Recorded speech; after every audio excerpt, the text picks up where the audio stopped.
700 રૂપિયા કિલ્લાના હોય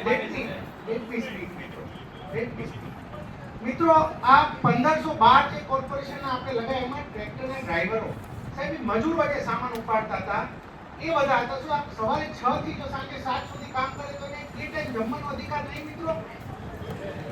હવે સંસ્થાઓ જમાડતી હતી કે નહોતી જમાડતી?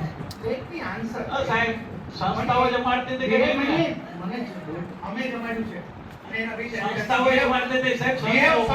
પછી હું આપને બીજું કહું છે પીજીવીસીએલ ના 150 લોકો જીએસપીસી નો મેડિકલ સ્ટાફ સાહેબ નર્સ બહેનો ત્યાં ઊભી હોય આપણી અને અંદર આ બધા એના રાજકોટના જાણીતા છે. અંદર જાય તો બહાર નીકળવું પણ ટોળામાં આગળ પડે એવું છે કોલેજ. એની અંદર એ બહેનો જો આખો દિવસ ઊભી રહીને મેડિકલ સ્ટાફ હોય છે એને જમાડવાનો અધિકાર નથી અમને. હવે ભાવની વાત આવે છે તો હું ભાવ બાબતમાં પણ આપણે બોલું. આપણે એકવાર ટેન્ડર બહાર પાડેલું ત્યારે આપણી પાસે એ ટેન્ડર આપણે રિજેક્ટ કર્યું કેમ કે મોંઘું થતું હતું. હું એક્ઝેક્ટ ભાવ કદાચ મારે બોલવાનું ભૂલ થાય 430 કેવો છે 450 રૂપિયા ભાવ કદાચ જો મારે ભૂલ ના થાય ત્યારે કાગળ નથી પણ 430 કે 450 એક પ્લેટનો ભાવ જ્યારે ઓપન ટેન્ડર કર્યું ત્યારે 450 આવેલો હતો. એની સામે આપણે 110 રૂપિયાની આ 120 કેટલામાં પડી આપણે 10 રૂપિયાની 130 રૂપિયાની ખાલી પડી. જ્યારે ઓપન ટેન્ડરથી આપણે ભાવ મંગાવ્યા હતા ત્યારે 450 આવ્યા હતા. આ આપણે એક સ્વામિનારાયણ સંસ્થામાંથી આપણે સામાજિક સંસ્થામાંથી જમાડી અને લોકોને જમાડ્યા. મિત્રો આ જ્યારે કામ કરીએ છીએ જનરેશનનું હું આપને ફરીથી કહું એક ઓફિસર તરીકે અમારી બધી ટીમ તરીકે હું આપને કહું નાનું કામ નથી થયું. 7 દિવસ સુધી રાત દિવસ લાગવું પડ્યું બધાએ. એની માટે 1500 જેવા આવાસને આપણે જ્યારે કોઈ તમને એક પેલી ખરાબ ઘટના નથી થઈ એટલે નો ડાઉટ. હવે આ બધાની વચ્ચે હું આપને કહું છું કે ખોટું તો તોય ના ચલાવી લેવું. કદાચ અંદર 1 રૂપિયાનું ખોટું હોય તો પ્રજાનો પંચનો પૈસો હું 1 રૂપિયાનું ખોટું ના ચલાવી લેવું. પણ એટ ધ સેમ ટાઈમ કોઈ આખી આગેવાહી એની માટે બદનામ ના કરે.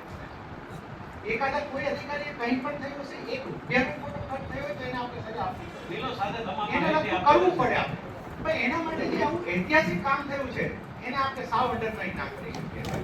આ કોઈ કેટલા કલાક હું આપને ગણાવું છે 10,000 કલાક મશીનરી એક મશીનરી 1 કલાક ચાલે એટલે 10,000 hours of machinery hours એટલે સાહેબ 45,000 માનવ કલાક. હવે પાછા કોઈ એવો હિસાબ ના કરે એક કલાક એટલે ટોટલ માની લો કે 10 લોકો બને 10 કલાક કામ કરે તો 100 કલાક ગણી આવે.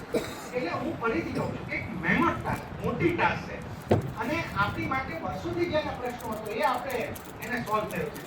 પાણીમાં જે આખો નદીનો ખર્ચ છે આપણે ખાલી કરીને અને કાટમાળી કે ઓછો થાય છે ડીઝલનો ખર્ચ ના થાય છે.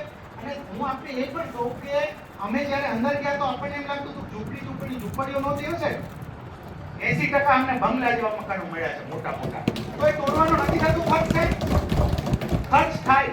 હું ફરીથી કહું છું આ બધા ખર્ચમાં જે ઇલીગલ ખર્ચ હોય એની માટે જવાબદાર કોઈ અધિકારી હશે તો એની સામે સ્ટ્રિક્ટલી એક્શન લેવામાં આવશે. ભાઈ આ પબ્લિક મની છે it will not cannot be act like this.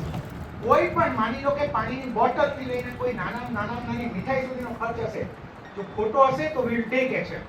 At the same time આવી મોટી એક્શન ને આટલી મોટી કાર્યવાહીને એને સાવ આપણે કોઈ રીતે આવી રીતે નાખી ના શકીએ. We have to appreciate it. આ ટીમે સાહેબ જે અંદર જતા કોઈ લોકોને ડર લાગતો હતો ને ત્યાં સાહેબ આ મહિલાઓ ઊભી રહી છે.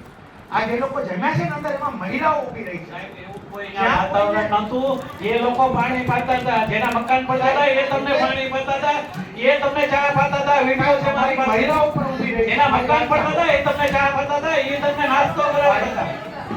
માયા લોકો તમને નાસ્તો ઊભી રહી છે. હું આપને જો મારું સ્ટેટ હું પોતે માહિતી આપું છું. ચા એ લોકો પાતા હતા અમને નાસ્તા ઈ કરાવતા હતા. એટલે હું પાણીની બોટલ વિશે તમારી પાસે વિડિયો હોય હું બધાને વિનંતી કરું છું જો કમિટી પણ બેસાડી છે અને એક રૂપિયાનો અમે છે અમારી પાસે ગ્રુપ છે વિડિયો છે બધા. જો કોઈ એ લોકો